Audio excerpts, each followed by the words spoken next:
Greetings and welcome to the PNC Financial Services Group earnings conference call. At this time, all participants are on a listen-only mode. A question-and-answer session will follow the formal presentation. If you would like to ask a question during that time, please press star 1 on your telephone keypad. If you would like to withdraw your question, please press star 2 on your telephone keypad. If anyone should require operator assistance during the conference, please press star 0 on your telephone keypad. As a reminder, this conference is being recorded. It is now my pleasure to introduce your host, Brian Gill. Thank you, Brian. You may now begin. Well, good morning and welcome to today's conference call for the PNC Financial Services Group. I am Brian Gill, the Director of Investor Relations for PNC, and participating on this call are PNC's Chairman and CEO, Bill Demchak, and Rob Riley, Executive Vice President and CFO. Today's presentation contains forward-looking information. Cautionary statements about this information, as well as reconciliations of non-GAAP measures, are included in today's earnings release materials, as well as our SEC filings and other investor materials. These are all available on our corporate website, pnc.com, under Investor Relations. These statements speak only as of July 15th, 2026, and PNC undertakes no obligation to update them. Now I'd like to turn the call over to Bill. Thank you, Brian, and good morning, everyone. As you saw, PNC delivered an impressive second quarter. We generated $2.1 billion of net income, or $4.81 per diluted share. Our results included FirstBank integration costs and other significant items. Collectively, these items reduced earnings per share by 4 cents, resulting in an adjusted diluted EPS of $4.85. Now, Rob's going to take you through all those details on our financial results in a couple of minutes, but let me just hit a few highlights. Business momentum remains really strong. We continue to win new clients and deepen existing relationships. DDA growth continues at a healthy pace, while client acquisition across our corporate and private banking businesses continues to grow meaningfully. Net interest income grew on the back of continued commercial loan growth as well as favorable deposit mix and pricing. And fee income performance was a particular highlight, increasing 10% linked quarter and 20% year over year. Growth has been broad-based across every fee category, underscoring the value of our diversified business model. We also generated positive operating leverage and improved our efficiency ratio. Credit performance remains strong, reflecting the strength of our economy as well as the quality of our portfolio. The consistency of our financial strength was evident in the Fed's latest stress test results. For the fourth year in a row, PNC's start-to-trough capital depletion was the lowest in our peer group, further demonstrating our best-in-class resiliency. With this in mind, our board approved an increase to our quarterly common stock dividend of 30 cents, or 18% to $2 per share. Beyond these financial results, we continue to make meaningful progress on the things that will drive our future success. We successfully completed the conversion of FirstBank, opened new branches in high-growth markets, introduced a new mobile banking platform, all the while continuing to advance client and infrastructure technologies. None of these efforts are about the next quarter. They're about making PNC a better bank for our customers and positioning the company for sustained growth over the long term. In summary, we had a great quarter, and importantly, we are well positioned to drive further growth across our company. Before I turn it over to Rob, as always, I just want to thank our employees for everything they do for our company and our customers.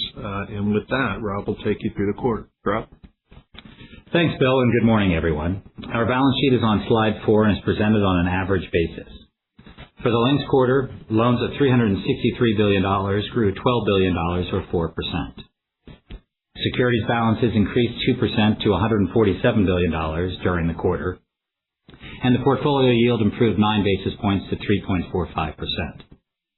Average deposit balances of $457 billion were stable, consistent with seasonal patterns. And borrowings were $79 billion, an increase of $16 billion, reflecting higher FHLB advances. Our tangible book value was $111 per common share, up 2% linked quarter, and up 7% compared with the same period a year ago. And our return on tangible common equity was 17.9% in the second quarter. We continue to be well positioned with capital flexibility. During the quarter, we returned $1.3 billion of capital to shareholders, which included $690 million of common dividends and $610 million of share repurchases. Going forward, we expect third quarter repurchases to approximate this same level. As Bill just mentioned, our board recently approved a 30-cent increase to our quarterly cash dividend on common stock, raising the dividend 18% to $2 per share. And we remain well capitalized with an estimated CET1 ratio of 9.9%. Slide 5 shows our loans in more detail. Loan balances averaged $363 billion in the second quarter, an increase of $12 billion or 4% linked quarter. And the total average loan yield decreased 3 basis points linked quarter to 5.47%. Virtually all of the loan growth was in C&I, reflecting strong new production and higher utilization across almost every loan category. CRE balances increased $690 million during the quarter, driven primarily by growth in retail and industrial exposures. And consumer loans declined by $730 million, as growth in credit card balances partially offset expected declines in residential real estate and auto loans. Slide 6 covers our deposit balances in more detail. Average deposits were stable with the prior quarter, as higher consumer balances were offset by a seasonal decline in commercial deposits. Our total rate paid on interest-bearing deposits decreased 5 basis points to 1.91% in the second quarter, reflecting lower rates paid across all deposit categories. Notably, average non-interest-bearing balances grew 4% linked quarter and represented 23% of total deposits. Turning to the income statement, as Bill mentioned, I want to provide a bit more detail regarding the integration costs and significant items in the quarter. When combined, these items had a minimal impact on our net income and earnings per share. First, we incurred $127 million of integration costs related to the First Bank acquisition. Beyond these integration costs, we had several significant items. We participated in the Visa exchange program and monetized half of our Visa Class B2 shares, resulting in a $448 million pre-tax gain. We also recorded a negative $85 million Visa derivative fair value adjustment associated with our remaining Visa Class B3 shares, primarily related to the extension of anticipated litigation resolution. In addition, we repositioned a portion of our securities portfolio through the sale of approximately $4 billion of available-for-sale securities, resulting in a $139 million loss. We reinvested the proceeds into securities with yields approximately 120 basis points higher than the securities sold. Finally, we contributed $140 million to the PNC Foundation, which supports our communities and early childhood education initiatives. So all in, the First Bank integration costs and significant items, when combined, resulted in a nominal reduction to our second quarter EPS of 4 cents. Turning to slide 8, we highlight our income statement trends.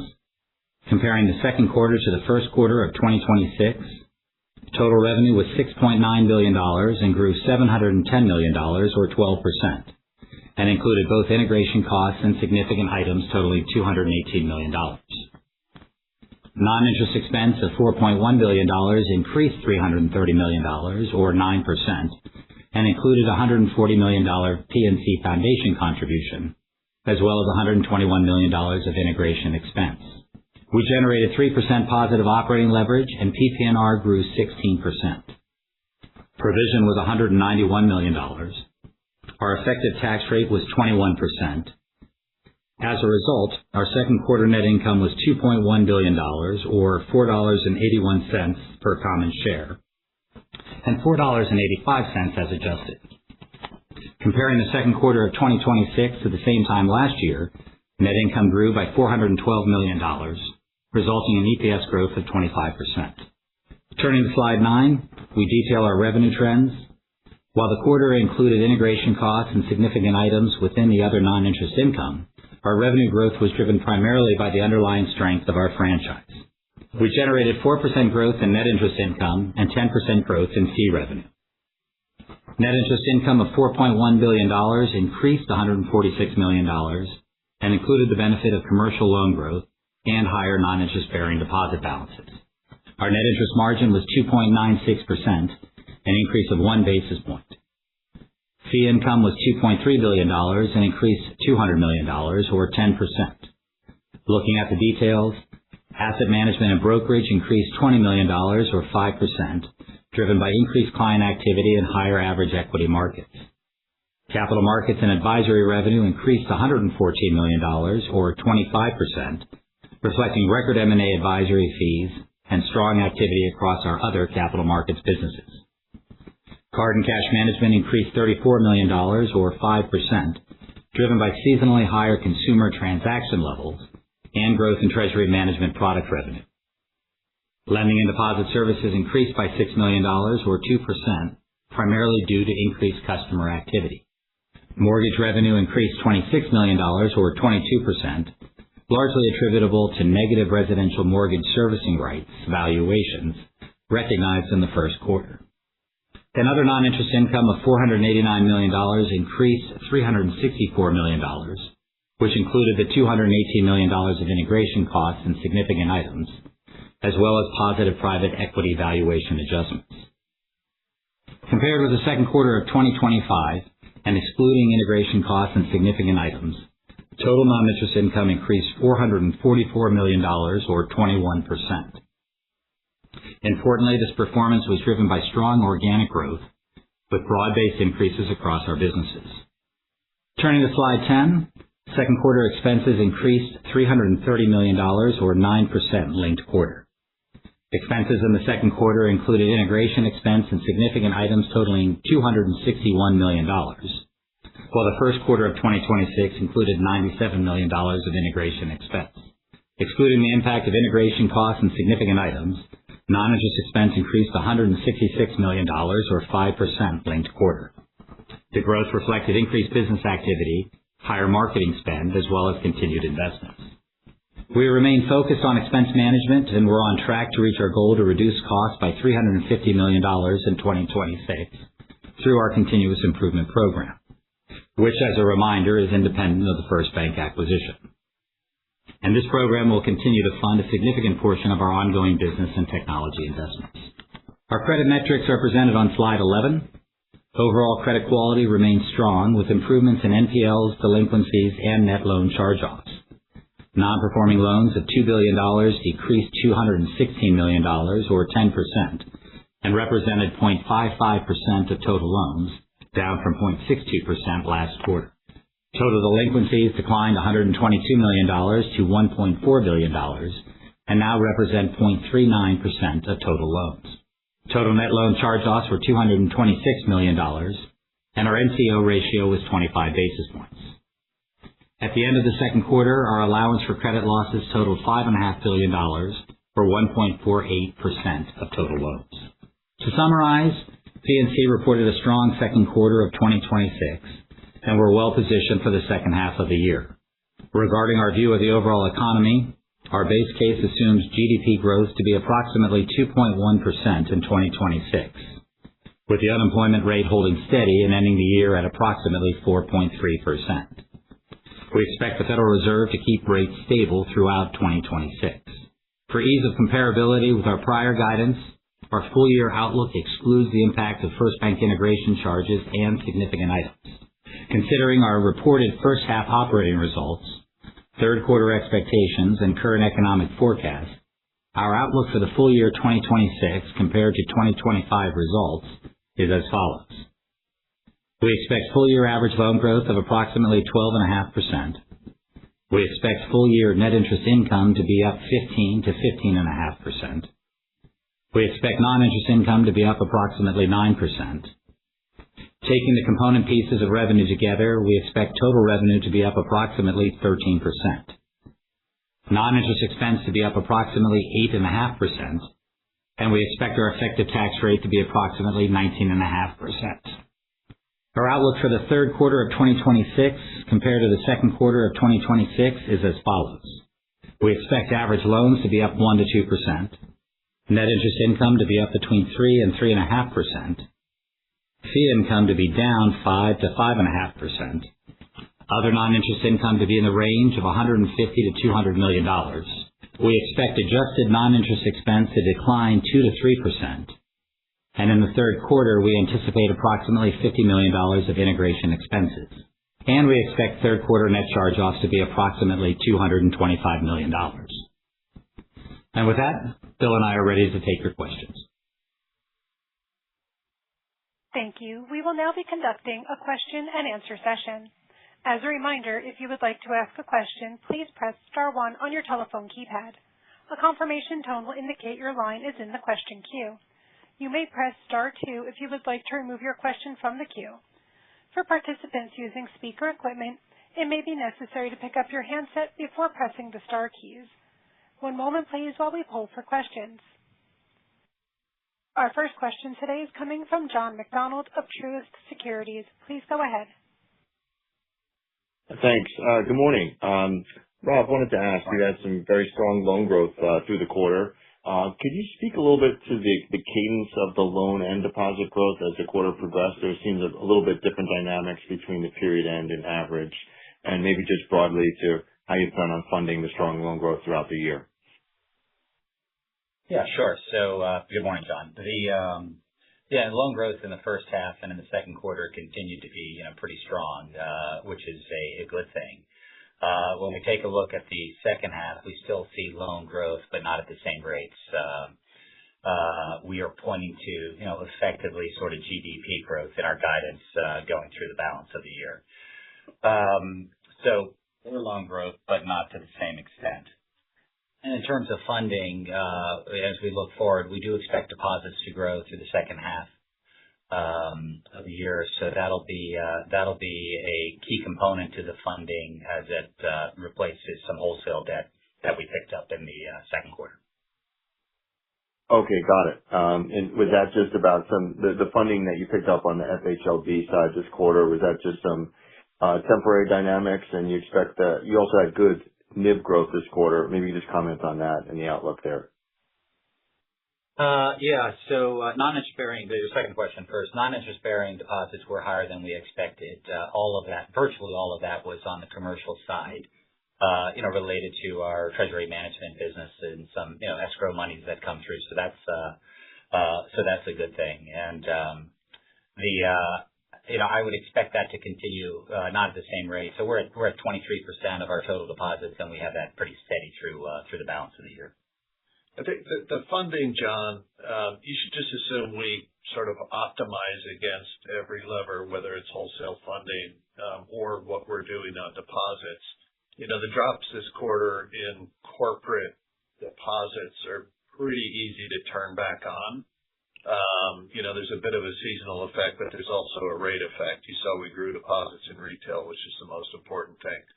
And the home loan advances, this quarter were, think of it as the cheapest alternative to fund loans, relative to other things. And that changes all the time. I wouldn't read too much into that. No, that's just flexing to the optimal cost. Yeah. Got it. Okay, great. Thanks, guys. Sure. Thank you. Our next question is coming from John Pancari of Evercore ISI. Please go ahead. Good morning. John. Good morning. On the loan growth side, I appreciate the trends that you're seeing some pretty good strengthening. Can you maybe just talk about, the areas of strengthening? What do you see in terms of demand and pipelines and utilization? And then separately on the loan spread front, any shift in spreads that's observable here just amid the competitive backdrop?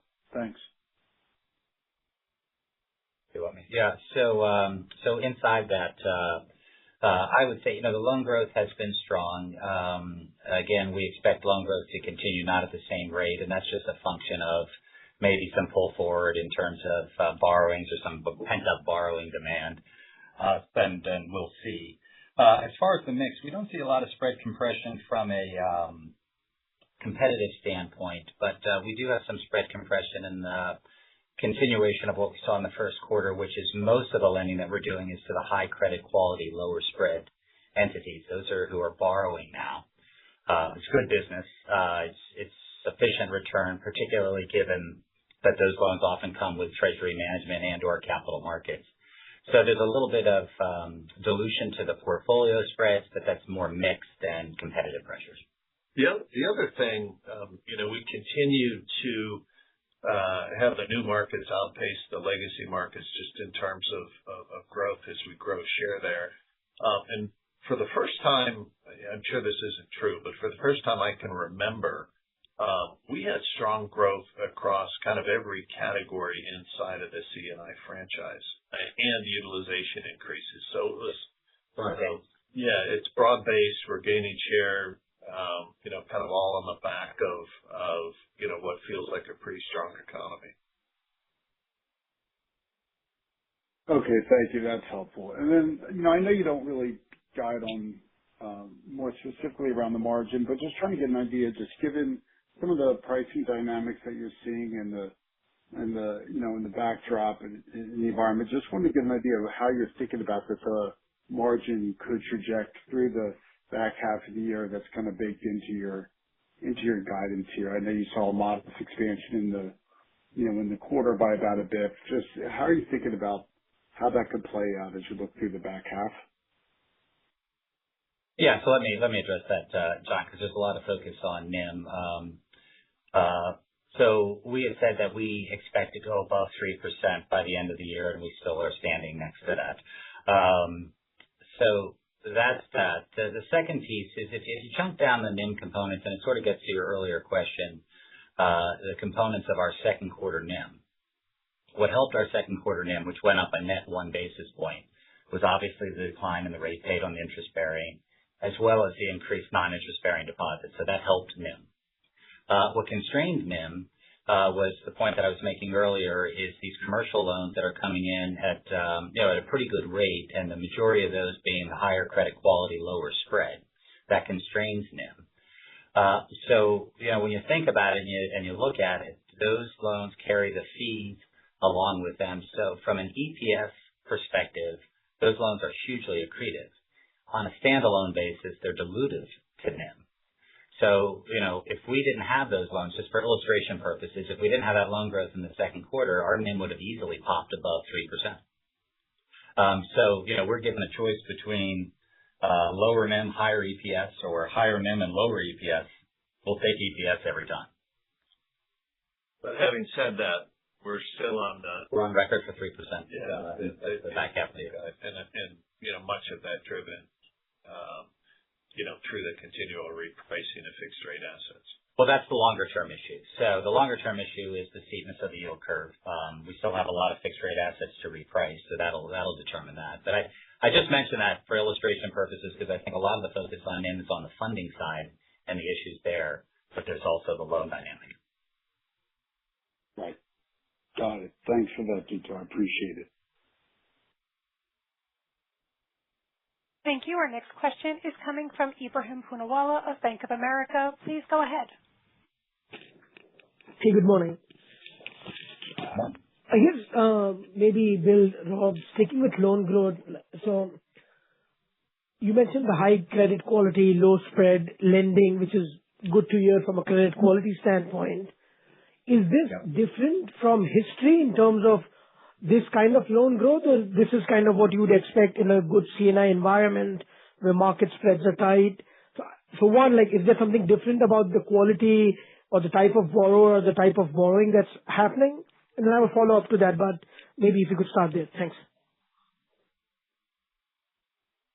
Yeah, I'd say I wouldn't say anything is way different, but I would say that the preponderance of the loan growth is in that higher credit quality, lower spread loans, which is probably mix wise a little bit higher than average run rate, but it's not off the charts. Got it. And I guess as a follow up to that, you had all the big bank support, there is significant energy around the economy, around AI, CapEx spend. We are seeing that in the financing markets. When you sort of bring it back to, you're the second bank today that talked about broad-based C&I growth. I'm just wondering, one, are you picking up some of that business tied to data center lending, et cetera? And second, when you think about the broad-based growth, are there other engines of the economy at work here, be it reshoring, manufacturing, et cetera? Or are you able to sort of connect the dots between second derivatives of AI CapEx driving that loan demand for PNC? It's too broad-based to lay it all on AI. At the margin, it's impacting what we're doing, but it's, as I said before, it's coming from kind of all sectors, which is, I've heard the different explanations as to why it's showing up. People are otherwise used to the chaos in the environment and have figured out that they need to, operate through it and grow. The M&A environment's more robust. Look, the economy's strong and people are spending money. But it's not, while I appreciate the impact AI is having on GDP, that can't be the only driver of the loan growth that we're seeing given the industry dispersion and the geographic dispersion. Got it. Thank you. Thank you. Our next question is coming from Erika Najarian of UBS. Please go ahead. Hi. Good morning. Rob, if I could just start with you, to your point, there's a lot of focus on net interest margin trajectory because of the funding dynamic. The Street currently has an exit rate of 3.08% for fourth quarter of 2026.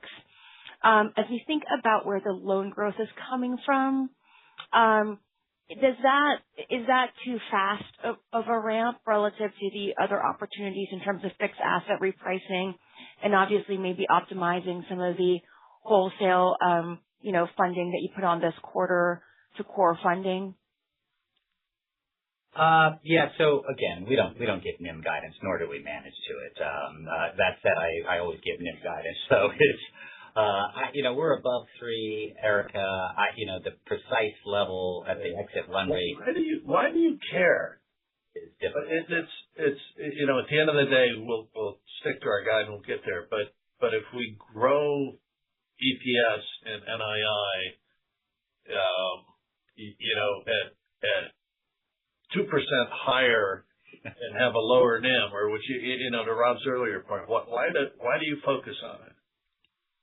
So I personally don't care. I think that the NII dollars are more important, and I couldn't quote you what JP Morgan's NIM was for this quarter, so I think you're right. I think I'm just thinking about why the stock is down despite the beat and raise. So that's why I'm trying to clarify that question. More sellers than buyers.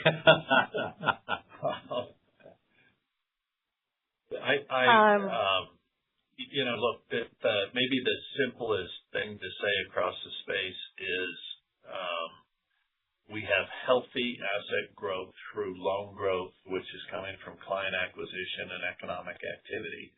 And we have a great ability to fund it. We're growing our retail franchise. Retail deposits are increasing. Corporate deposits, we didn't pay up for, and they went down in the quarter, but we can make those whatever we want. Deposits went up. Very liquid today. And so, it's not a huge focus inside the company, even though the mechanical outcome, as we've said since the beginning of the year, will push us over 3% by the end of the year. To that end, just to take a step back, clearly the company is doing well. You talked about organic NII dollar growth of about $1.2 billion this year. And so I guess as we think about sort of what's, your plan over the next few years, is that NII dollar growth replicable for a sustainable period of time? And additionally, you printed a pretty nice ROTCE this quarter. I guess I'm wondering about, the path to the 20% that you've mentioned previously. Well, maybe I could jump in there a little bit. So we're not going to get into 27 guidance, but, we're on record saying that we've got a lot of fixed rate asset repricing that goes well into 27 and beyond. So that's constructive for NII in 27. And as we get closer to the end of the year, we'll sharpen that up for you. As far as the ROTCE goes, we're on record saying that we hit 18% annualized exit rate fourth quarter 26. We're sticking to that as well. And we're tracking to that. We point out this quarter we're at 17.9%. So, arguably we're in the vicinity. Okay. Thank you. Sure. Thank you. Our next question is coming from Mike Mayo of Wells Fargo. Please go ahead. Hi. Just a little bit more color on loan growth. Certainly it's growing faster than you had thought. Can you talk about line utilization and the potential for loans to grow even faster, and how much you're assuming line utilization will increase as part of your higher guide? Oh, yeah. Hey, Mike, it's Rob. So as we pointed out in the second quarter, utilization has increased for us, and it's been pretty broad-based. When we look into the second half, we have continued loan growth. We have an expectation that the utilization would at least hold, maybe go up a little bit. But that's all part of our thinking in terms of sort of moderating the loan growth to roughly GDP. Okay. And do you ever your stock price has outperformed this year when you look at it, and it's caught a bid.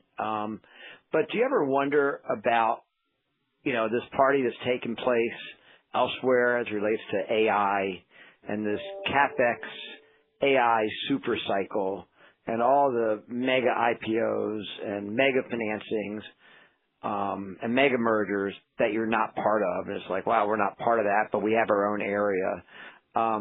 What's the counter argument to that whole super cycle, or is there enough to go around and a trickle down effect?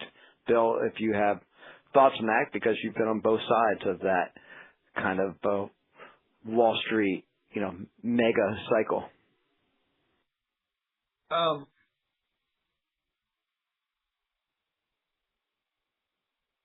So many ways to answer that. I guess I'd offer the following. The first is, you just look at who we are and our growth rate. Our EPS is up 25% year on year. We're growing, single double digits on every line item on revenue, and growing customers in a space that does not focus heavily on capital markets. Yet our capital markets revenue is up 80% year on year. Are we in the middle of a deal that pays $100 million in fees? No, we aren't. But are we actually growing the core franchise at a pace, importantly at a pace that is less cyclical than the boom you're seeing in the super cycle right now? We are. So it's an alternative to something that I think is more volatile, yet it's, we're dropping real dollars to the bottom line in a healthy economy and gaining shares as we do it. Okay. Appreciate the answer. Thank you. Our next question is coming from Manan Gosalia of Morgan Stanley. Please go ahead. Hey, good morning. Rob, I wanted to check in on the trends on deposit costs. So the 5 basis points improvement this quarter, it's pretty good given the environment. Have you noticed anything in terms of the trajectory as you went through the quarter, just given the increased focus on deposit competition? I'm wondering if you're seeing anything, any underlying trend in either the overall portfolio or in specific geographies on deposit costs. Yeah. So, we track that obviously pretty closely. We declined in terms of rate paid in the first quarter, but our outlook, we do have rate paid drifting back up to first quarter levels. That's all part of our guidance, mostly in terms of back book repricing and some of the things that we want to do with our deposits. So, that's the track that we're on. So I guess in terms of the competitive environment, I guess what do you think is driving that? Is that just the rate outlook and the fact that rate cuts have come out of the forward curve and maybe we have a rate hike or two coming up? Is that the only thing that's driving it? Is there just more competition overall? Can you talk a little bit more about that dynamic? I think a couple things. But what's happening, let's separate what's going on in wealth and corporate and assume correctly that those are competitive yields and you can kind of dial them up and down with rate. On the retail side, to the extent you are in effect a commercial bank without a retail franchise, things are really tight, right? That's where you're seeing CD rates posted, brokered CDs, at really high rates. If you're growing and own a good retail franchise, it's less severe. If you look inside of what we've done in retail, The growth in DDA households, the increase in balance, and the actual drop in rate quarter on quarter of a basis point, right? Yeah. Would kind of lead you to a conclusion that if your company's balanced here between retail and just commercial lending, you actually are in a pretty good spot, and I think we are. I don't think everybody is, and we've talked about it forever, but retail share is moving aggressively to the larger players, and it's making it more difficult to fund if you're smaller and don't focus. Yeah, I think that's right. And I think that's why, even though we do expect some increase in our rate paid, it's not dramatic. Great. Thank you. Thank you. Our next question is coming from Matt O'Connor of Deutsche Bank. Please go ahead. Good morning. I was hoping to circle back on the capital market revenues. And I guess the fact that a lot of the revenues in the industry are being driven by some of these bigger headline deals, and yet your revenues were so strong. Like, just remind us a little bit about what the mix is, maybe kind of generally from a product point of view, size of customer, and then just also any comments on like how well it's integrated with the rest of the firm as a feeder system. Thank you. Yeah, sure, Matt. So, our capital markets was up overall, but each category was up. Harris Williams, which is about 40% of our capital markets business, had a record quarter. But beyond that, loan syndication, Solebury, trading, all up. Broad-based. And inside of there, you have derivatives and FX, and our share of investment grade underwriting has gone way up. It's a healthy market. We participate in it. And then just in terms of the interconnectivity with the other businesses, like when we see C&I loan growth, like is that driving, some of the hedging here? Obviously that would make sense, but sometimes it's different targeted customer bases. It's all correlated, and you're exactly right. Loan growth gives rise to derivative activities. Oftentimes, if it is even in a middle market instance where there's going to be some loan and there's going to be, which is syndicated, and there might be some bonds associated with it, we're inside of that also. So it is all correlated, and it's on the back of the size of the financings that are going on inside of the U.S. economy. Okay, thank you. Thank you. Our next question is coming from Gerard Cassidy of RBC Capital Markets. Please go ahead. Hey, Bill. Hey, Rob. Hey, Gerard. You guys have been good over the last 2-3 years in getting out in front of the commercial real estate story. Obviously, there was a lot of fear following the pandemic about office space and the issues around it. Your credit continues to improve in commercial real estate, and now you're growing commercial real estate mortgages. Can you share with us some color? What are you guys seeing there? What are the opportunities to grow that portfolio further? Yeah, Gerard. So you're spot on. We've worked through the commercial real estate office portfolio. Still some work to do there, but we did release some reserves as we worked through that book. As far as loan growth, we inflected in the first quarter for the first time after I don't know how many quarters of declines.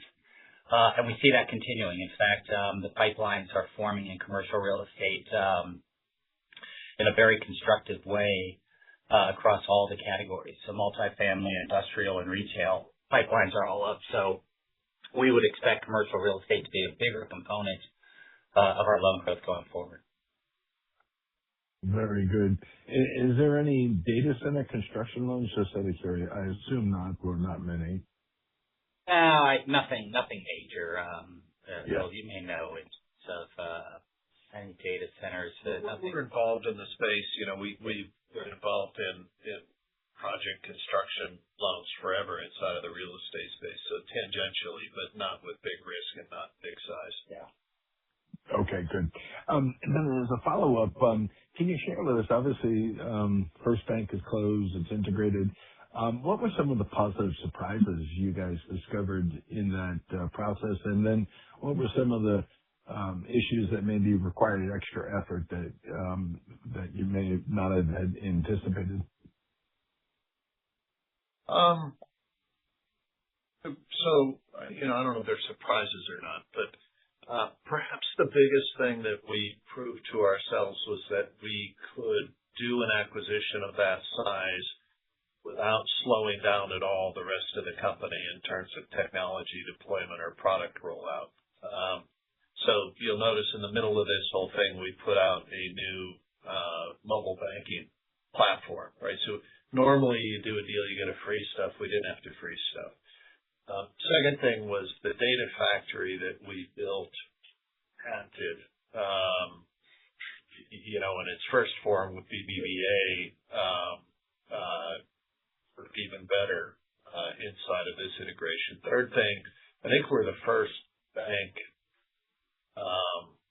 correct me where I go wrong here, Rob, but ever to do the early access, where basically people could log in and credential before you did the actual account switch. So all of that was great. What we underestimated on this one was I'm just going to call it lack of digital awareness on a relative basis to our existing client base that maybe First Bank customers had. So we had a lot of branch traffic that was there to activate a debit card or to download a mobile app, and things that we otherwise might have expected would happen outside of the branch caused traffic in the branch that we underestimated and caused some confusion, and we're going to have to improve on that going forward. But all in all, it mechanically, and the conversion is so much more than that mechanics, but mechanically it went really well.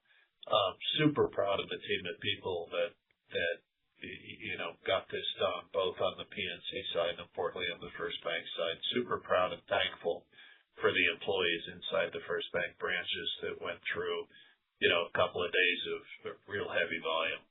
Heavy lifting, yeah. The thing to add to that, Gerard, too, just in terms of the financials, everything that we expected in terms of, the price we paid, the return we would have, the accretion, it's all there and then some. So from a financial perspective, we're in a really good place. Very good. Thank you, guys. Thank you. The next question is coming from Ken Usdin of Autonomous Research. Please go ahead. Hey, guys.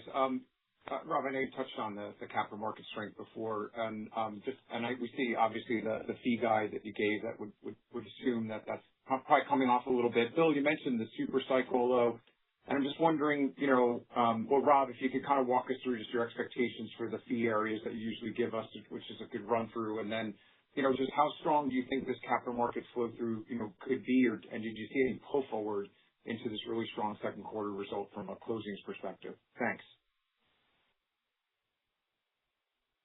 You want me to go first with that? Yeah, go ahead. Well, then that sort of tells the story, too. So for the third quarter, Ken, in terms of the fee sort of component breakdowns, we do feel like we pulled some of capital markets forward into the second quarter. So the second quarter was elevated. So when you look at the third quarter guide for the fee breakdown, it's largely around the capital markets that we think will probably be down about 20% quarter over quarter. The rest of the fee categories are sort of flattish to up, depending on sort of what happens with market conditions. But that's the big driver to get us down the 5.5% that we talked about. And just an aside, I mean, it's like you come off a record quarter, and everybody looks at the activity and says, "Oh, we can't do that again." Right. So we knocked down our estimates going into the third quarter. It's a handful of big deals that show up that cause a difference. Oh, that's right. Inside of the size of things that are getting done in this, in this market. But that's our best guess for now. Well, for the third quarter, but then for the full year. So if you just sort of dial it back for the full year, asset management's having a great year with the equity markets up. So they're up high single digits. Capital markets for the full year, will be up close to 25 to 30% year over year. That's in our guidance. Card and cash management, mid to high single digits. Lending and deposit services, mid single digits, and then mortgage, just to round it out, probably flattish to down depending on sort of hedge gains and sort of how that works out. So the guide on capital markets, I mean, just to be, it's volatile. That's right. So well, especially in a 90-day period. Yeah. But that's right. I just say we're in the right places. We're in the right deals. Right, we're winning business, so it's kind of a function of what's actually happening in the broader market. Yeah, exactly. That's why I'm pointing to that point, which is that it just seems like the potential for this type of the result to continue seems pretty good. So thanks for that color. Thanks, guys. Sure. Thank you. The next question is coming from David Chiaverini of Jefferies. Please go ahead. Hi, thanks for taking the questions. Can you give us an update on sensitivity to rates on NII? If we get a hike or two, what would that impact be? Very small in 26. And we've said it for a while. We're sort of in a neutral position at rates, so 25 basis points up or down. Very little impact to 26. As you go forward, it becomes a function of how the rest of the curve reacts were they to raise rates. But within the range that we'd otherwise contemplate, there's still a healthy pickup next year just because of the continual repricing. Got it. Thanks for that. And shifting over to capital, CET1 at 9.9%. You mentioned the buyback in the third quarter should be similar to the second quarter level. Is this 9.9% kind of the new or comfort range that you guys would point to? Yeah, I think so. We've said 10%. We were actually very, very close to rounding to 10%, but we rounded down to 9.9%. But our operating target is around 10%, and that's where we expect to be. Thanks very much. Sure. Thank you. The next question is coming from Saul Martinez at HSBC. Please go ahead. Hi, good morning. Thanks for taking my question. Back on loan growth, do you guys feel like there's an element of conservatism being built into the second half guidance of, roughly in line with nominal GDP growth? I get the comments about pull forward, but everything else you are talking about seems pretty constructive. The utilization rates kind of ticking higher, economy doing well, CRE returning to growth, M&A financing. Is the bias, if you're going to be wrong more to the upside? Just curious how, if that's, you think that's a logical conclusion. Go ahead. Well, I'd say, hey, re-guide your guide, Rob. No, yeah, I'm just saying our guide is our guide, and that's what we think. We've guided to lower numbers and they come in higher. We've guided to higher numbers, they come into lower. So the guide's the guide. I think that the only thing I'm comfortable in saying is if there is loan growth across the economy, we will get more than our fair share simply because of the newer markets we're operating and the share growth. But it's become so hard to predict what's happening with loan growth. We kind of, pick a real simple base case and hopefully outperform. Got it. Okay. Fair enough. And then, nobody asks about credit anymore, for good reason. Obviously it's been, really strong. Are there areas that you are monitoring where you think there are vulnerabilities and, even if it's not a big part of your portfolio, where do you think they're, either from a sector standpoint, product, income categories, what do you, where do you feel like there is more fragility? I think that, overall credit quality is very good on both the consumer side and the commercial side. And we don't see any big pockets forming. We follow sort of the pressures in the healthcare industry. There's pressures in the distillery sector. There's some pressures in transportation around fuel costs, those sorts of things. All the things that you read about and are well aware. But I wouldn't say there's any big pocket or anything that's particularly worrisome beyond that. Okay. Got it. Thank you. Thank you. Our next question is coming from Chris McGrady of KBW. Please go ahead. Oh, great. Thanks. Hope I didn't miss it, but any comment on credit spreads over the past 3 months with improving loan growth? Thank you. Sorry, I didn't catch that. Credit spreads. Oh, sorry, Rob. Just a comment on credit spreads. No, we're not seeing a lot of competitive pressure on the spreads. We are seeing some spread change relative to the mix change of higher credit quality, lower spread loans into our portfolio. But apples to apples spreads are pretty similar quarter over quarter. Thank you. Once again, that is star one if you would like to register a question at this time. Our next question is a follow-up coming from Erika Najarian of UBS. Please go ahead. I promise this isn't about NIM or loan growth. Quick follow-up. Well, it's good. It's good. There was a news article last week about banks, including PNC, potentially being interested in a debit card network. And I'm just wondering, of course, you're not going to comment on any live deals, but what a debit card network or how a debit card network could be beneficial to PNC. And, do you have any sort of notion on how difficult it is to convert a PIN network to signature?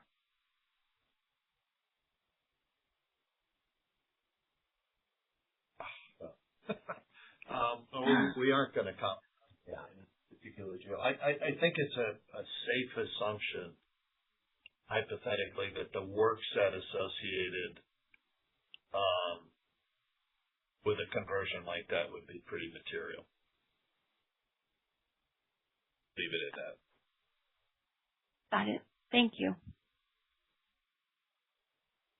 Thank you. At this time, I would like to turn the floor back over to Mr. Gill for closing comments.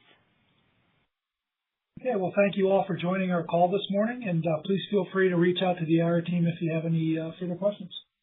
Thanks. Thanks, everybody. Thank you. Thank you. Ladies and gentlemen, this concludes today's teleconference. You may disconnect your lines or log off the webcast at this time. Thank you for your participation.